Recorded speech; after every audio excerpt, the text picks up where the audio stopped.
마가복음 10장 13절에서 16절 짧은 관계로 다 같이 읽도록 하겠습니다. 사람들이 예수께서 만져주심을 바라고 어린아이들을 데리고 오매 제자들이 꾸짖거늘 예수께서 보시고 노하시어 이르시되 어린아이들이 내게 오는 것을 용납하고 금하지 말라. 하나님의 나라가 이런 자의 것이니라. 내가 진실로 너희에게 이르노니 누구든지 하나님의 나라를 어린아이와 같이 받들지 않는 자는 결단코 그것에 들어가지 못하리라 하시고 그 어린아이들을 안고 그들 위에 안수하시고 축복하시니라. 아멘. 오늘 본문에서 예수님은 어린아이들을 축복하기 위해 데려온 사람들을 제자들이 막으려 했을 때 제자들을 꾸짖으시고 아이들을 용납하라고 말씀하십니다. 그리고 예수님은 이에 어린아이들을 받아주시고 또 안수하시고 축복하셨습니다. 그리고 오늘 본문 내용의 핵심이기도 한데요. 어린아이와 같지 않는 자는 어디에 들어갈 수 없다고요? 하나님 나라에 들어갈 수 없다고 말씀하셨습니다. 오늘 본문을 보실 때 조금 상상력을 동원해 보자면요. 이때 상황이 어떨까요? 예수님 중심으로 많은 사람들이 모여 있었을 것입니다. 언제나 그랬듯 말이죠. 그리고 많은 사람들이 예수님이 베푸시는 기적과 능력을 자기도 경험하고자 그렇게 따라왔을 겁니다. 그런데 그 대상이 오늘 누구라고 이야기합니까? 13절에 사람들이 예수께서 만져주심을 바라고 어린아이들을 데리고 왔다라고 합니다. 제자들이 봤을 때요, 이 대상들, 오늘 이 사람들이 지금 현장에서 벌어지고 있는 예수님의 사역에 가장 껄끄럽고 사역의 진행 속도를 늦추는 대상일 겁니다. 바쁜데 어린아이들을 데리고 온 부모들을 상상해 보자면요, 칭얼대겠죠. 대열이 있을 텐데 대열도 흐트러질 것입니다.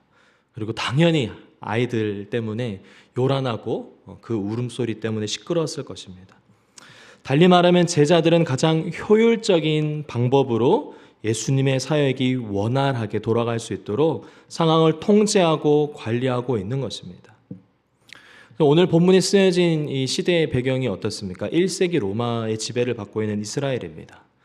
치안과 의료, 복지 시스템이 제대로 갖춰져 있지 않은 것은 당연하죠. 그렇다면 이러한 시기에 가장 취약한 대상이 누구겠습니까? 어린아이입니다.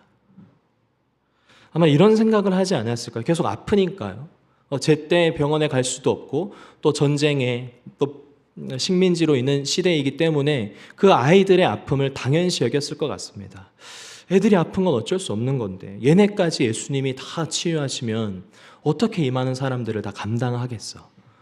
라고 제자들이 생각했을 것 같습니다. 그래서 오늘날로 말하면 제자들이 지금 무엇을 선언한 거냐면 노키즈존인 겁니다. 여기는 있을 수 없어, 이 아이들.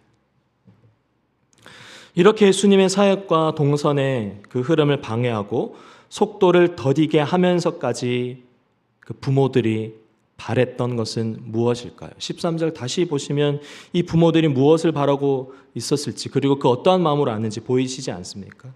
예수님께서 아이들을 어떻게 해요? 만져주시기를 바랬습니다.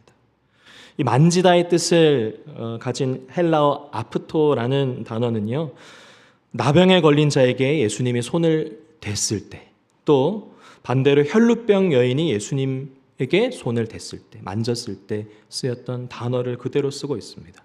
그럼 무엇을 유추해 볼 수 있습니까? 아이들이 예수님의 능력이 아니면 회복되지 않을 만큼 아픈 상태로라고도 볼 수 있을 겁니다. 다시 오늘 본문의 13절요. 보이십니까? 이 아이들을 데리고 혼잡한 가운데 자신들이, 이 부모들이 예수님의 사역과 수많은 무리들의 대열을 흐트러뜨리면서까지 어떤 마음으로 왔겠냐는 겁니다. 그런데 제자들은요, 노키즈존을 선언한 겁니다. 저는 이 대목에서 참 마음이 아팠습니다. 왜냐하면 이 모습이 혹여나 사실은 한국교회가 지니고 있는 교회의 모습은 아닐까라는 마음 때문입니다. 예수님은 99마리의 양을 참 소중히 여기셨습니다. 또 누구를 소중히 여기셨죠? 잃어버린 한 마리의 양을, 한 영혼을 소중히 여기셨습니다. 그래서 예수님의 사역은 잃어버린 한 마리 양을 위한 사역이라고 해도 과언이 아닙니다. 그 일을 위해 높은 보좌를 버리고 이 땅에 성육신 하셨습니다. 그리고 그것이 우리였죠. 세상의 효율성이 그리고 세상의 경제적 가치로 물들어 있는 이 제자들의 모습이 사실은 오늘날 교회와 저희의 모습은 아닐까 하며 돌이키게 됩니다. 오늘 본문의 핵심 내용은 이 사건을 통해 예수님이 하고 싶은 말씀에 있습니다. 곧 하나님 나라에 관한 것입니다. 15절 말씀, 내가 진실로 너희에게 이르노니 누구든지 하나님의 나라를 어린아이와 같이 받들지 않는 자는 결단코 그곳에 들어가지 못하리라 하시고, 그냥 고쳐주시면 되거든요. 예수님이요. 근데 왜 이런 말씀을 하셨을까요? 저희 잘 알고 있지만 결론부터 말씀드리면 아이들이 받아들이듯 하나님 나라를 받아들여야 한다는 강조의 메시지입니다. 오늘 본문 보시면 제자들은 예수님 곁에 있으면서도 이것을 깨닫지 못했습니다. 왜죠? 세상의 가치관 때문이죠. 경제적 논리와 효율성이라는 명목 아래 세상의 가치관이 아직까지 물들어 있는 대목을 보고 있는 것입니다. 이에 반해 이러한 제자들의 모습과 대비되는 인물들이 있습니다. 누굽니까? 부모와 어린아이입니다. 예수님은 어린아이가 자신들에게 나오는 것을 통해 하나님 나라는 세상의 가치가 아니라 오직 자신만을 바라보며 나오는 자들의 것임을 말씀하십니다. 그렇다면 제자들은 어린아이들과 같이 하나님 나라를 순전히 아직까지 받아들이지 못하는 것이죠. 이 제자들의 논리를 따르자면 가장 효율성 없는 일을 하고 계신 분이 누군지 아십니까? 예수님입니다. 예수님의 한 말씀이면 이미 포로된 이스라엘의 해방은 아무 문제가 되지 않습니다. 마태복음 26장 53절에 십자가로 가시기 전에 그 군병들에게, 로마 군병들에게 잡혀 가시기 전에 하신 말씀입니다. 너는 내가 내 아버지께 구하여 지금 12군단 더 되는 천사를 보내시게 할 수 없는 줄로 아느냐. 그분의 한 말씀이면 가능한 일입니다. 그런데 그렇게 하시지 않겠다고 하십니다. 왜죠? 성경의 말씀을 이루고자 하시기 때문입니다.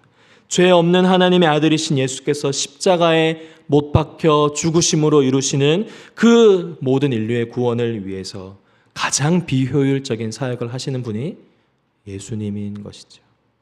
사랑하는 성도 여러분, 신앙생활은 또 예수님의 몸된 교회는 결코 경제적이지 않습니다. 효율적이지도 않습니다. 마치 예수님의 성육신과 그분의 사역이 그랬던 것처럼 말입니다. 교회는 어린아이들을 예수님께로 데려오는 그 부모들의 심정과 같아야 하는 줄 믿습니다. 그들은 어떤 장애물이 있더라도 그들의 자녀가 예수님의 만져주심과 그 축복을 바라면서 순수히 주님께 나왔습니다.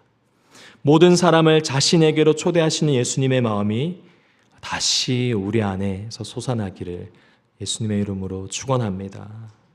우리 안에 세상의 논리와 효율성이 누룩과 같이 스며들어 있다면 한 영혼의 가치조차 세상의 기준으로 보는 우리의 마음, 이 모든 완악함을 십자가 앞에 놓으며 주님, 선한 것 하나 없는 우리의 마음이지만 주님의 마음을 닮아가길 소원합니다. 또한 하나님 나라를 그와 같은 어린아이와 같은 순전한 마음으로 바라볼 수 있는 믿음을 우리에게 허락하여 주시옵소서 하는 성도님 되시기를 예수님의 이름으로 축복합니다. 잠깐 기도하도록 하겠습니다.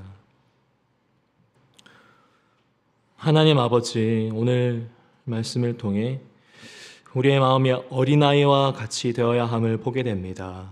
또한 제자들과 같이 세상의 가치관으로 여전히 예수님 곁에 머물고 있는 우리의 모습을 깨닫게 됩니다.